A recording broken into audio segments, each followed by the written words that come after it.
Paz do Senhor Jesus. Tudo bom com vocês? Deus abençoe a vida de vocês, viu? Em nome de Jesus. Não está presente aqui, mas eu queria, que pena que não está, agradecer ao pastor Marlon pelo convite, né? Que foi ele que já tem mais de um mês que ele me falou sobre a oportunidade. E sou grato a ele, sou grato a vocês, né? Pelo carinho aí, pela irmandade em Cristo aí. Quem já me viu pregar sabe que as pregações, né, as palavras que Deus me dá não são muito longas, né? Meia hora, 20 minutos, já aconteceu, 25 minutos. Eu prego o que tem que pregar e entrego o microfone. Sou bem objetivo com isso aí, não gosto de ficar repetindo, não. É meu estilo de pregação. Da última vez que eu fui ministrar a palavra lá na igreja que eu estava, na igreja do Nazareno, eu preguei um pouquinho mais de 1 hora lá. Deve ser por isso que eles não deixaram eu pregar mais. Pode ser, não sei. Mas aconteceu, né? Porque a graça de Deus, ela é assim, né? Não tem como a gente tipificar, padronizar essas coisas, não. Elas vêm. Elas sopram sobre a vida da gente e seja o que Deus quiser. Eu vou trazer uma palavra hoje, mas eu queria contar um testemunho primeiro, que tem até a ver com o que foi falado aqui sobre dízimo e oferta anteriormente aqui. Alguns irmãos aí sabiam que eu estava desempregado, né? A empresa que eu trabalhava, trabalhei 6 anos, a empresa Telemon, Engenharia de Comunicações, e fui dispensado lá no final de abril. Fizeram algumas mudanças lá, umas terceirizações lá, e deram tchau para mim lá. Não murmurei, não reclamei, foi uma bênção na minha vida, as maiores vitórias que eu tive na minha vida foram lá, né? Minha faculdade eu paguei trabalhando lá, apartamento, FGTS que eu usei, foi tudo lá, eu sou grato, não saí reclamando de lá não. Mas desemprego é desemprego, né? Eu não me sinto muito confortável de ficar dependendo do governo para pagar a conta, não. Né? Eu sou meio libertário com relação a isso, eu não gosto muito de depender de governo, não. Mas, em vista da minha situação, a gente depende do seguro-desemprego. E aí eu fui chamado para uma oportunidade de trabalho, para trabalhar numa associação de moradores, ali da regional Ressaca, ali de Contagem, né? Só que eu não sei se foi eu que não perguntei muito, ou se foi eles que não olharam o meu currículo direito, que acabou que eu vi que eu não tinha perfil para vaga. Era um trabalho para trabalhar com fechamento de contas, com prestação de contas, e aquilo ali estava ficando tão ruim o trabalho que eu comecei a ficar estressado com aquilo, que até a senhora Andréia começou a perceber isso. Eu cheguei a tomar 2 pílulas de maracujá por noite para dormir, que eu não estava conseguindo dormir, de tanto estresse que eu estava por causa do trabalho. E eu cheguei, contei a situação para ela, falei, olha, não está dando certo, entendeu? Não sei o que aconteceu, se eles pegaram o meu currículo, viram uma coisa e enxergaram outra, ou foi o contrário, não sei, eu não tenho perfil. E a minha esposa, a bênção que ela é na minha vida, ela falou assim, olha, eu já passei por isso, e você ainda consegue pegar seu seguro-desemprego. Se você quiser pedir conta e tentar um outro trabalho, eu te apoio, porque eu sei que você não tem perfil para trabalhar com isso. Te conheço e sei que você não dá conta desse tipo de trabalho. Muita gente não sabe, mas eu sou professor de história, né? Nunca trabalhei com conta na minha vida. E aí fui lá, conversei com eles, fiz um acordinho com eles, expliquei a situação, né? A chefe lá, a Flávia, ela só não deu graças a Deus porque ficou com vergonha. E eu fiz um acordo com eles, falei assim, olha, vocês me mandam embora, eu continuo pegando o seguro-desemprego e eu devolvo a multa para vocês. Devolvo tudo, né? Eu acerto, mas a multa, para mim, não tem problema nenhum. E aí fizemos isso, consegui pegar mais algumas parcelas de seguro-desemprego. Mas como eu falei para vocês, eu sou meio libertário, eu não gosto de depender de governo. E aí, vai chegando lá as penúltimas parcelas do seguro-desemprego, o homem geralmente fica desconfortável com isso, né?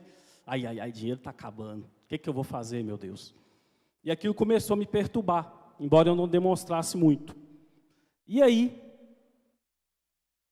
um dia eu orando lá antes de dormir à noite, falei assim, meu Deus, o que eu faço? Eu já mandei currículo para tudo quanto é empresa, já me cadastrei em site de emprego, até pago, Eu não tenho mais nada o que fazer. Aí veio a luz do alto. Eu tinha vendido uma televisão que eu tinha lá, que ficava no meu computador, uma televisão que estava sobrando lá. Vendi ela por R$500, R$100 eu paguei um negócio de um dente que eu tive que fazer, 200 eu paguei umas contas minhas que estava atrasada, de celular, algumas coisas lá, se eu não me engano. E os 200 que sobrou, eu falei assim, você quer saber? Eu vou dar isso de oferta lá na igreja. Seja o que Deus quiser. A pessoa, quando ela é tentada pelo ceticismo na hora de fazer essas coisas, primeira coisa que ela pensa, meu Deus, e se eu dar e nada acontecer? Pode ser, às vezes Deus quer me dar uma lição, às vezes Deus quer falar assim, não, senhorinho, não é assim que funcionam as coisas, só dá 200 para a igreja, não. Levantei essa possibilidade. Mas fiz, falei assim, meu Deus, eu aguento as consequências. Aí quando foi há umas 2, até umas 3 semanas já, foi um culto de domingo aqui, que o pastor Marlon pregou aqui. Aí lá fui eu com os R$200 aqui, falei, meu Deus, seja o que o Senhor quiser. Não tenho mais onde tentar possibilidades para resolver esse problema na minha vida, não. Ou é o Senhor ou não é mais ninguém. E aí, quando foi na segunda-feira de manhã, você questiona Deus, Ele responde. Quando foi na segunda-feira de manhã, eu acordando, estou vendo lá o meu WhatsApp lá. Primeira mensagem lá, RH de empresa tal. Falei, uai, já? Meu Deus! E era já mesmo. Aí entrei lá, a moça lá do RH da empresa me pediu para entrar em contato com ela, eu entrei. Ela falou assim, posso fazer uma entrevista com você amanhã à tarde, terça-feira? Eu posso. Online mesmo? Ela é online.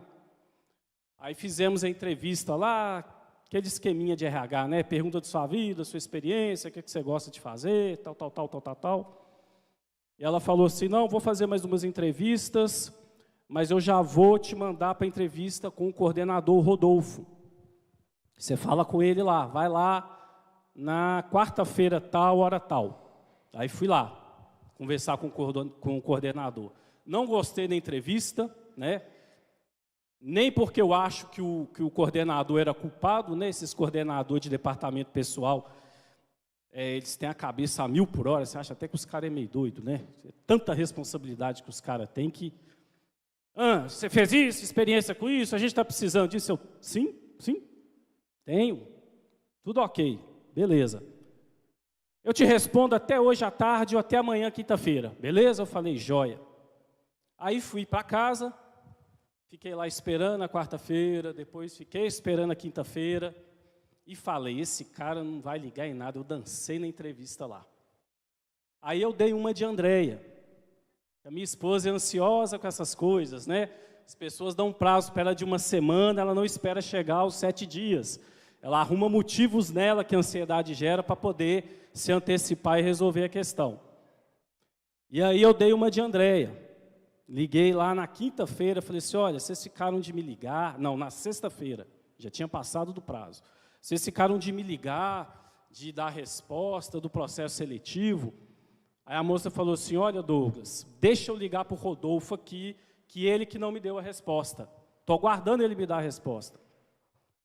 Aí, quando deu 7 minutos certinho assim, quase 8 minutos, ela me responde, ela fala assim, olha, parabéns, a vaga é sua. Você vai ter algum problema de transporte, essa coisa toda? Eu falei, não, está na bênção. E aí não teve como eu não lembrar da oferta que eu dei aqui de coração aqui, no dia que o pastor pregou. E qual que é a conclusão que eu tiro disso? Não tenha o coração fechado para essas coisas, não. Seja maduro, seja resiliente, né? Seja equilibrado com essas coisas. Eu assumi a responsabilidade. Eu não estou dizendo que você tem que correr amanhã num desespero, vender seu celular e dar de oferta para a igreja, não. Busque direção, tenha maturidade para lidar com isso, mas tenha, sobretudo, esta ideia, que a nossa igreja é uma terra boa, né? Nossa igreja não é uma igreja de picaretagem como tem por aí afora, não. Isso aqui é uma igreja séria. Seu dízimo e a sua oferta são investidos de forma racional e temente a Deus nesse trabalho aqui, tá bom? Tenha isso no coração, toda vez que você for tentado pela incredulidade, pela avareza e pelo coração duro. Tá bom? Agora vamos para a palavra. Glória a Deus.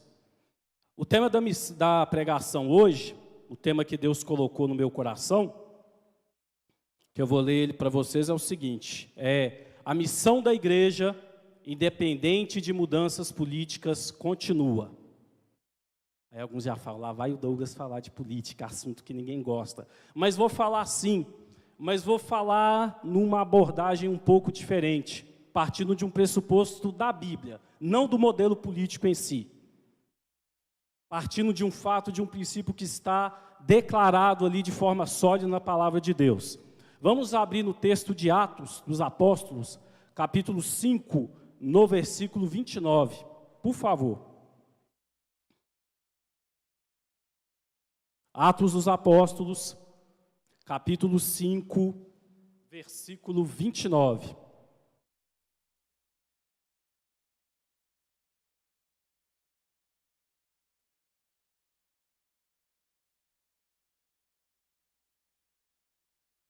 Atos capítulo 5, versículo 29, está escrito assim: respondendo Pedro e os apóstolos disseram: mais importa obedecer a Deus do que aos homens. Guarda esse texto aí, que ele é a chave hermenêutica da pregação hoje. Mais importa obedecer a Deus que aos homens. Amém. Se precisar, a gente abre a Bíblia de novo. Estamos aí em mais uma época política, né? Nosso Brasil, esses 2 anos, quando é política, né? Eleição municipal, tem os 4 anos das eleições estaduais e federais, sempre essa bagunça, esse tormento na cabeça da gente, que é o processo político brasileiro.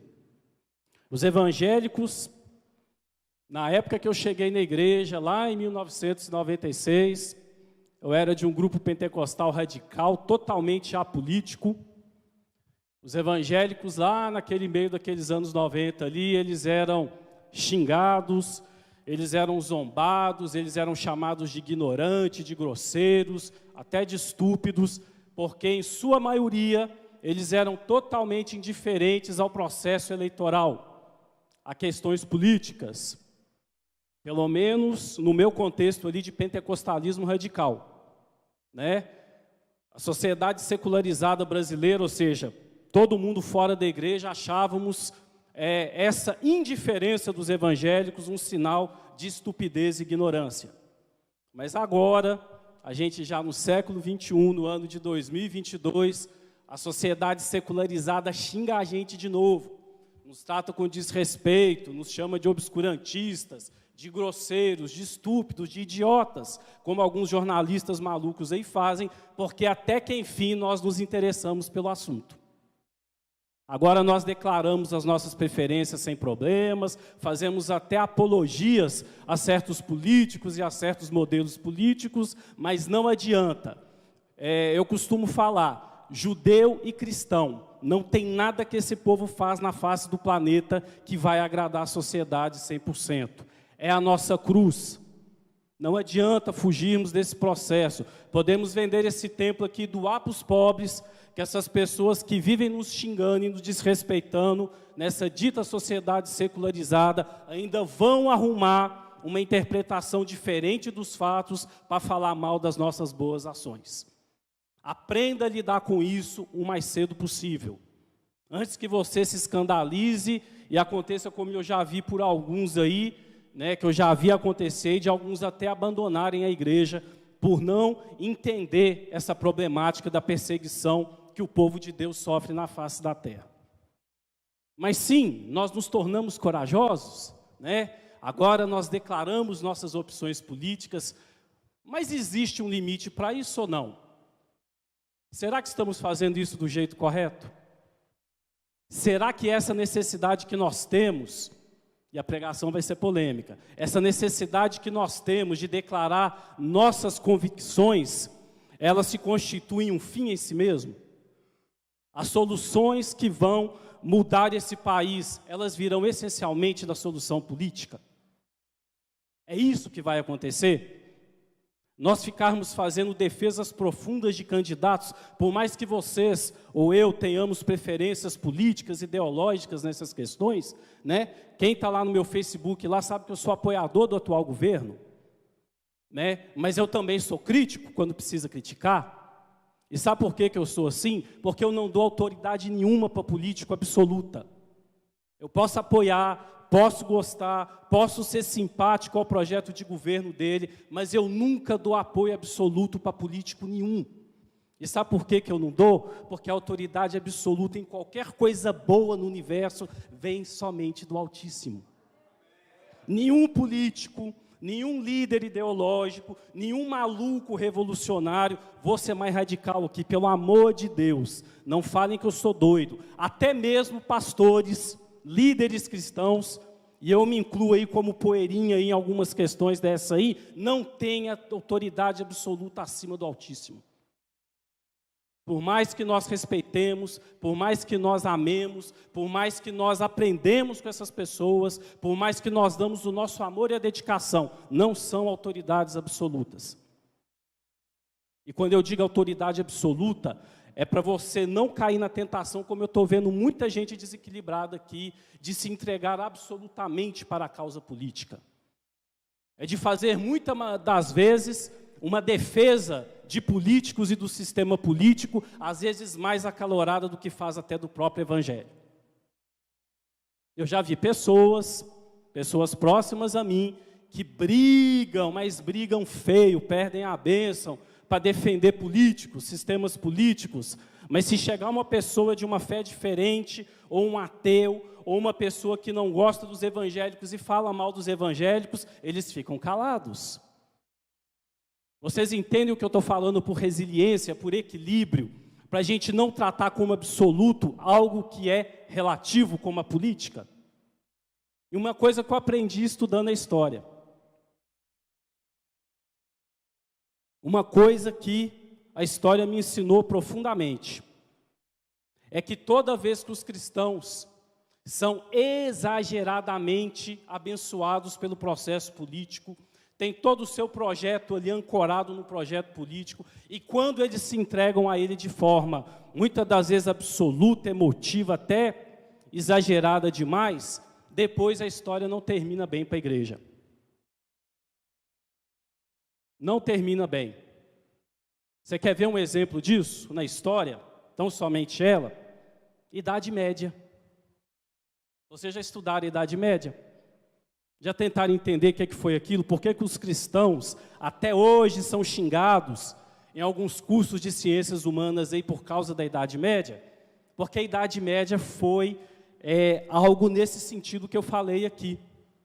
Pessoas imbuídas de um ideal cristão, que achavam que podiam criar um mundo feliz, um mundo 100% bom, né, absolutamente bom, tendo Jesus por estandarte, em algumas questões acabaram criando uma sociedade ruim. Os cristãos primitivos, aquela turma que viveu lá até o 1º século depois de Cristo, os cristãos primitivos foram mortos, foram esquartejados, foram maltratados, foram tratados como escória da humanidade. Eles não tinham representação política. Eles viviam no Império Romano, que era uma ditadura aristocrática, que não gostava dos cristãos. E essa perseguição contra eles durou 3 séculos. Você já parou para pensar aqui que são 3 séculos de você não ter essa liberdade absoluta, quase absoluta, que nós temos no Brasil hoje? Pois eles viveram isso. Mantiveram seu testemunho, mantiveram ali a saúde da sua fé, morreram como mártires e não precisaram de sistema político nenhum para entregar aquilo que eles precisavam entregar ao mundo, que Jesus é o Rei dos Reis e o Senhor dos Senhores, e somente Ele salva. O sistema político perseguiu eles. Mas aí entra uma problemática na história muito complicada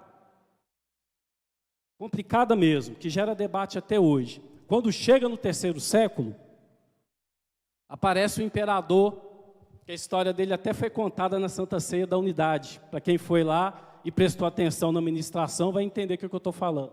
Aquele famoso imperador Constantino. O que ele fez? O Império Romano, segundo diz uma corrente da história, já era quase todo cristão quando ele toma o poder do império. E aí ele, vendo que ele não podia governar sem a ajuda e a complacência da cristandade, o que ele faz? Ele se alia aos cristãos. Começa a fazer um monte de coisa boa para eles. Começa a construir, acabava, tirava os pagãos lá dos templos dos deuses, transformava em igreja, né? Começou a colocar sacerdotes como juiz para poder julgar até causas cíveis. Deu um monte de presente para a igreja, né? A igreja ficou felizíssima. Ai, graças a Deus a perseguição acabou. Mas teve um problema, um grande problema, que essa abordagem que foi feita lá na Santa Ceia da Unidade não abordou. Que essa aliança aí do Estado romano com os cristãos escravizou a igreja. Aqueles cristãos que ficaram ali, passaram 3 séculos ali, sendo perseguidos, aquela geração que vai surgindo ali, depois do fim da perseguição, eles se tornaram os perseguidores. Vocês sabiam disso? Toda aquela facilidade, aquela bênção que o imperador Constantino deu para eles, se transformou em opressão. Deixaram de ser perseguidos para se tornar opressores. E sabe por que eles fizeram isso? Porque colocaram uma confiança equivocada em sistemas políticos, que é o que eu estou falando aqui nessa noite. Criaram até um lixo, uma coisa que nem é digno de ser falada, de tão terrível e nojenta que foi uma porcaria de uma tal de Santa Inquisição. Você sabe o que foi isso? Foi uma instituição que foi criada dentro da igreja medieval católica, ela mesma, que tinha como objetivo punir os crimes de fé. E o que os cristãos, através dessa Santa Inquisição, fizeram? Começaram a perseguir aqueles pagãos que antes haviam se levantado contra eles. Como eu falei, deixaram de ser perseguidos para se tornar perseguidores. Criaram aquela que foi uma das coisas mais nefastas na Idade Média, uma forma de racismo religioso. Douglas, racismo religioso, o que é isso? É você discriminar uma pessoa por divergência religiosa. É você discriminar uma pessoa, ser xenófobo com uma pessoa, simplesmente pelo fato de que ela tem uma religião, uma fé diferente da sua. Você discordar de uma fé, de um sistema de crenças, de uma maneira de pensar, é um direito seu, que Deus te garante, a Constituição do nosso país ainda nos garante. Você pode discordar à vontade, desde que seja feito com amor e sabedoria, é um direito seu. Mas isso não significa que você tem que deixar de amar ou gostar, ou fazer bem das pessoas, porque você tem divergência com ela, não. É isso que foi essa base desse racismo religioso que foi praticado na Idade Média. Lá na Espanha, por exemplo, teve um padre católico lá, o Torquemada, que segundo fontes confiáveis de história, ele perseguiu lá umas 40 mil pessoas. Judeus, minoria religiosa, muitas foram queimadas. E Torquemada ainda falava, estou queimando essas pessoas, porque eu acredito que assim eu estou ensinando elas a amar a Deus. Esse é o problema, quando nós olhamos para coisas imperfeitas, como o sistema político, e muitas das vezes depositamos nele uma confiança que ela é somente para Deus. O mundo é imperfeito, o mundo é um lugar difícil, o ser humano nasce em pecado. Quando nós dissemos que o ser humano nasce em pecado, não é que o bebezinho nasce um capetinho em forma de gente, não. Eu estou dizendo que tudo aquilo que há em nós é manchado e contaminado pela imperfeição. Então isso vai se manifestar também em tudo aquilo que for a manifestação externa na nossa vida, nos nossos relacionamentos familiares, na nossa coletividade, no sistema político, na igreja. Essa imperfeição vai se manifestar, ela estará presente. Nós temos que aprender a lidar com ela, mas não depositando confiança absoluta em soluções humanas para essas questões. Porque muitas das vezes essas confianças absolutas, elas acabam gerando isso que eu falei, essa problemática da Idade Média aqui. perseguidos se tornando perseguidores. Se aparecesse algum político no Brasil, defendendo a igreja evangélica, defendendo a moralidade judaico-cristã, defendendo a nossa maneira de viver, que ganhasse uma eleição e no outro dia criasse uma ditadura evangélica aqui no Brasil, com certeza eu seria preso e torturado por esse governo, porque eu protestaria. Porque nós cristãos não precisamos disso. Nós somos autossuficientes em Deus. Ele é o nosso pastor e nada nos faltará. A mesma graça que Ele deu àquela igreja do primeiro século até o terceiro, lá de morrer queimada, adorando a Deus, como há relatos fidedignos disso, Ele pode nos dar também. Ele pode nos capacitar também. Se nós entregamos a nossa vida para Ele com confiança, com fé mesmo, com confiança absoluta, Deus é digno da nossa confiança absoluta, não o ser humano, nessas questões que eu falei aqui, não há o que temer. Não há o que temer. As pessoas hoje estão em excesso de preocupação com mudanças políticas no país, sabe? Ai, porque se fulano perder, o outro vai voltar. Irmãos, nós temos que ser resilientes. E se isso acontecer? Jesus deixa de ser Jesus? Deus deixa de ser Deus? O Evangelho deixa de ser Evangelho? A graça de Deus deixa de ser graciosa para nos capacitar e nos ajudar a viver a nossa vida? Não vai. Nós temos que ter esse equilíbrio, essa sabedoria. Nosso Senhor ensina lá nos Evangelhos: deixe cada dia o seu próprio mal. O que é que Jesus está nos ensinando aí? Que a gente tem que ter cuidado ao lidar com o futuro. Essa mania humana, imperfeita, de olhar para o que está diante de nós e na nossa imperfeição, às vezes, colocarmos parâmetros, colocarmos definições, demonstrarmos que temos domínio sobre coisas que, se a gente for olhar bem, nós não temos tanto domínio assim. Está entregue a soberania e a graça de Deus. E quando eu digo soberania, é porque eu digo que quem manda no mundo, no universo, é nosso Senhor. Que as coisas mudem se tiver que mudar, que as ondas virem contra nós também se tiverem que mudar, eu não me importo. Eu não me importo, sinceramente. Nós vivemos 4 mandatos aqui no Brasil sobre governos socialistas. Nós estamos aqui até hoje. Sobrevivemos, vencemos, lutamos com a graça da nossa fé e a soberania de Deus sobre a nossa vida. Amém. A vida tem que ser vivida desse jeito. Tem um texto na Bíblia, eu gosto muito dele, que é o texto de Daniel, capítulo 3. E conta a história lá de Daniel, Sadraque, Mesaque e Abednego. Mostra lá aqueles jovens ali, que eram judeus expatriados, vivendo ali naquela terra estranha para eles, que era a terra da Babilônia, né? Um povo com uma visão de vida totalmente diferente deles. Totalmente.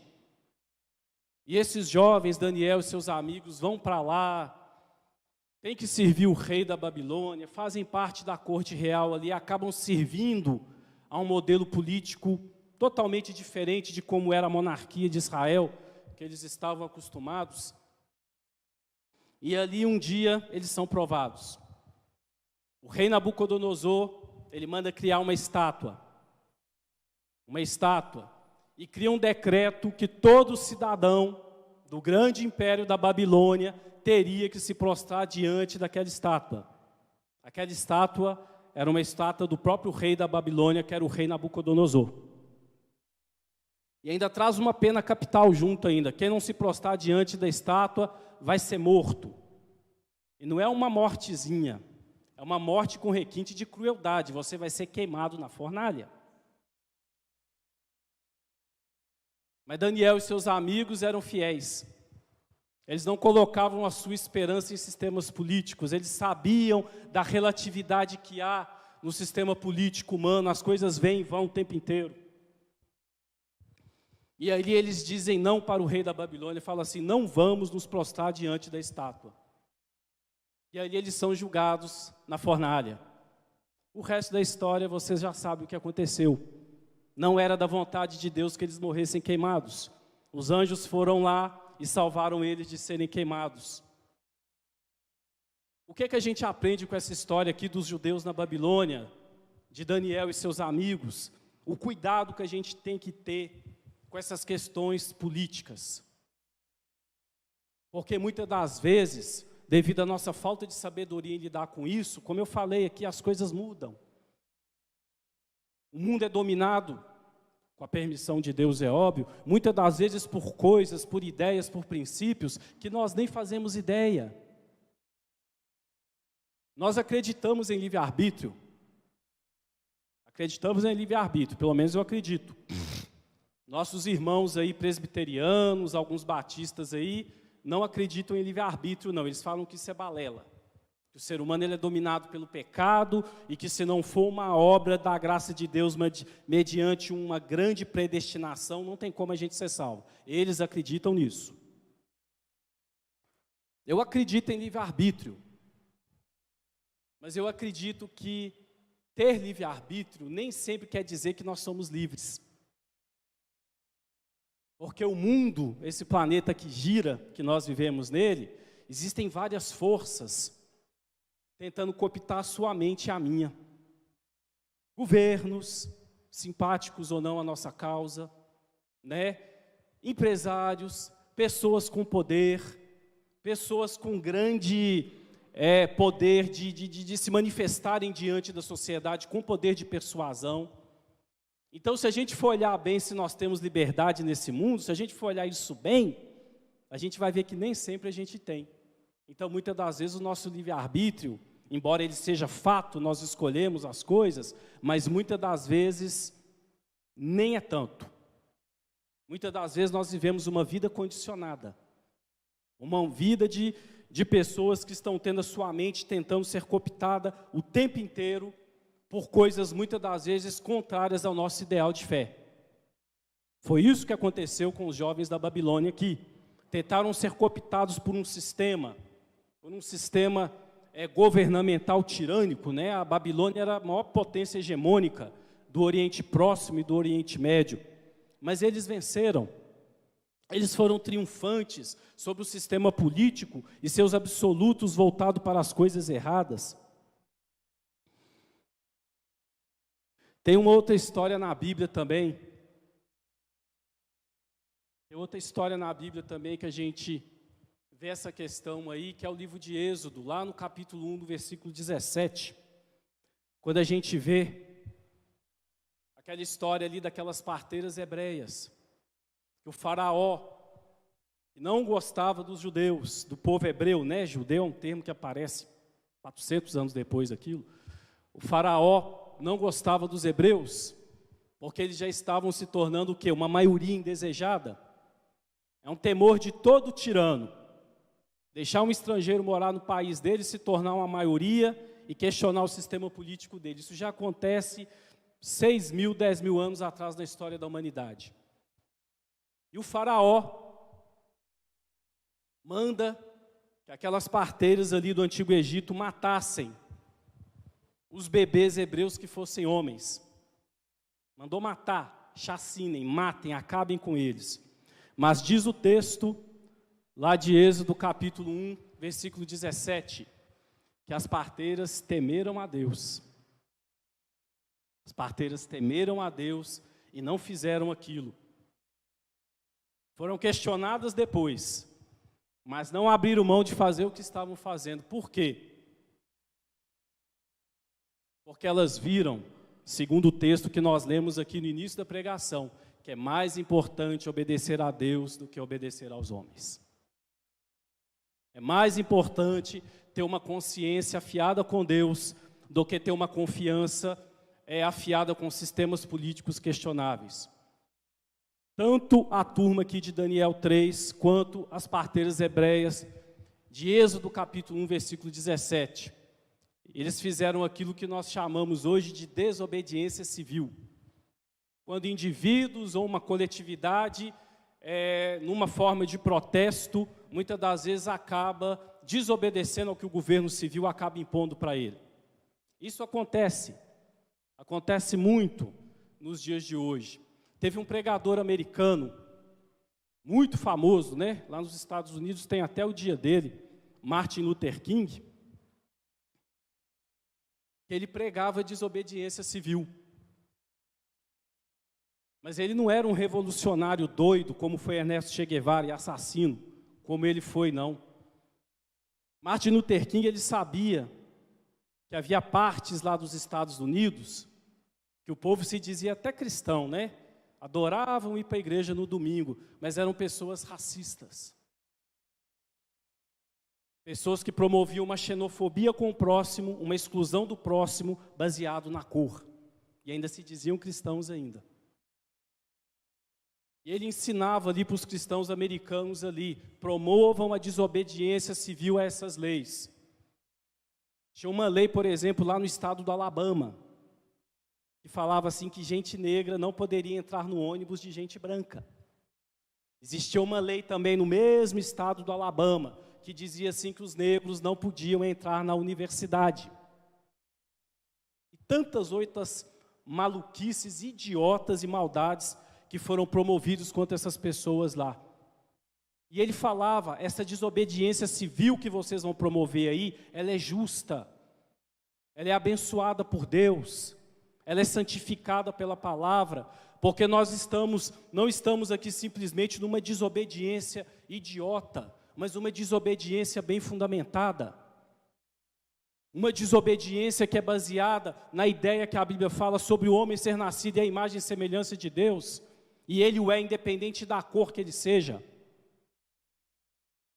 Pergunta, eles tiveram vitória nisso? Tiveram, né?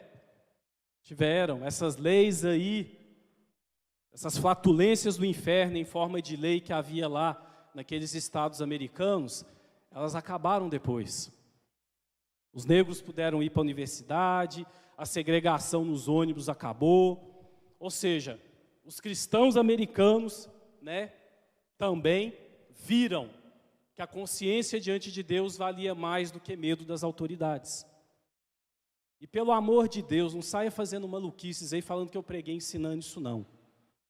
Tenha objetividade, tenha equilíbrio, pense muito bem nas coisas que você vai falar ou fazer daqui para frente. Teve um irmão que foi membro da nossa igreja aqui, presbítero Doriete.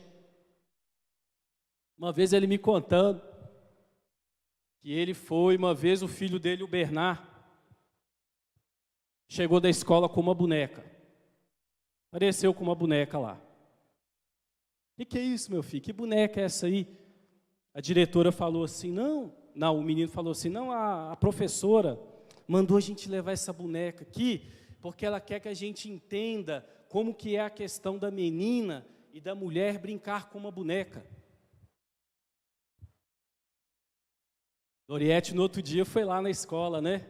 Na escola municipal lá, do bairro que ele morava lá, questionar a professora. Ele contando para mim, assim, eu fiquei embasbacado com a fala da professora. Eu falei, mas o que ela te falou? Eu cheguei para ela lá e falei assim, olha, com qual autoridade vocês põem uma boneca para o meu filho brincar? A professora virou para ele e falou assim, e com qual autoridade você pode me proibir? É a vossa realidade. É a realidade que a igreja, independente do sistema político que ganhe ou não eleições, vai ter que continuar enfrentando daqui para frente.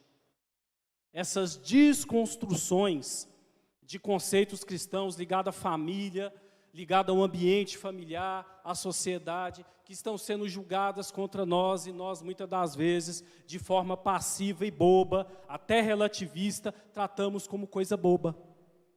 Elas estão aí. Estão usando até a educação do país, né, como meio de propagar essas ideias. Douglas, mas nós temos um governo conservador, cristão, tá, eu entendo, né, que bom. Mas como eu falei, sistemas políticos são imperfeitos. Eles não conseguem resolver as coisas absolutamente. Cabe a nós, como igreja, né, cidadão, tá, mas como igreja acima de tudo, nos posicionarmos de forma corajosa diante dessas questões aí. Não podemos ser dominados pelo medo, não podemos ser dominados por esse politicamente correto, que essa coisa, essa mania, essa coisa que está acabando com o mundo, das pessoas terem medo de falar a verdade para o outro. Você falar a verdade para as pessoas, de forma educada, com amor no coração, mesmo que seja uma verdade que ela não se agrade, é válido, é necessário. Você não pode ser um estúpido idiota, sair mandando o povo para o inferno aí, de forma generalizada e maluca, né? Como eu já vi alguns evangélicos tontos fazerem. Eu já fui assim também. É de forma sábia, é demonstrando a verdade em amor. É você ser preciso nas suas colocações, mas o seu amor a Deus preservar você de uma desobediência à palavra de Deus, simplesmente por dó daquele que você está falando a verdade para ele. As coisas não funcionam assim. O mundo, se chegou até onde chegou, não foi constituído por acobertamentos piedosos da verdade, não. O mundo só chegou aos dias de hoje. Primeiro, foi a graça e a vontade de Deus. Segundo, porque houveram pessoas que trabalharam, que enxergaram a realidade de forma verdadeira e agiram para mudá-la. É esse o comportamento que nós, como igreja, devemos ter. Já estou encerrando. Tem uma frase que eu queria ler com vocês aqui, até do reformador lá da segunda geração, João Calvino, né? Tem uma frase dele que eu gosto muito, diz assim: a obediência aos homens não deve se tornar desobediência a Deus.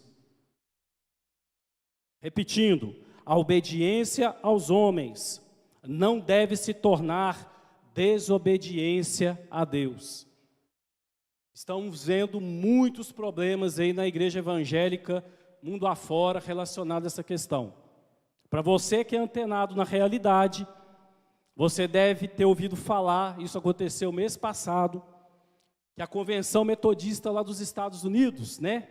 Eu costumo falar a Igreja Metodista Mãe, né? A primeira de todas, de onde a nossa saiu, a Igreja do Nazareno saiu de lá também. Eles fizeram uma convenção mês passado, aonde estava em votação a levantar pastores e presbíteros homossexuais para o corpo de liderança da Igreja Metodista lá nos Estados Unidos. Isso estava sendo votado lá. Já aconteceu na Convenção Batista lá, já aconteceu até na Convenção Presbiteriana, tanto é que a presbiteriana brasileira se separou da presbiteriana americana já tem um certo tempo, muita gente não sabe disso. Estavam votando isso lá. E o pior de tudo é que a grande maioria da igreja estava sendo a favor. Pessoas que foram dominadas pelo politicamente correto. Deixaram que o medo de se expressar e de falar a verdade se tornasse numa apatia muito perigosa. A salvação é que teve umas 13 mil pessoas lá que assinaram uma carta de intenção lá, sendo contra essa questão e até ameaçaram se desligar da Igreja Metodista Americana. Pessoas que não temeram, pessoas que não foram dominadas por medo, pessoas que colocaram a causa do Evangelho acima de seu próprio comodismo. Eu deixo essa mensagem com vocês nessa noite. Mudanças políticas vão acontecer, a nosso favor ou talvez não. E aí eu pergunto para vocês, e daí? Repito, Jesus continua sendo Jesus, Deus continua sendo Deus, Espírito Santo continua sendo Espírito Santo, a igreja de Cristo vai continuar triunfante e andando na face da terra com a bênção e a graça de Deus, doa a quem doer. Amém? Vamos ficar de pé? Vamos orar?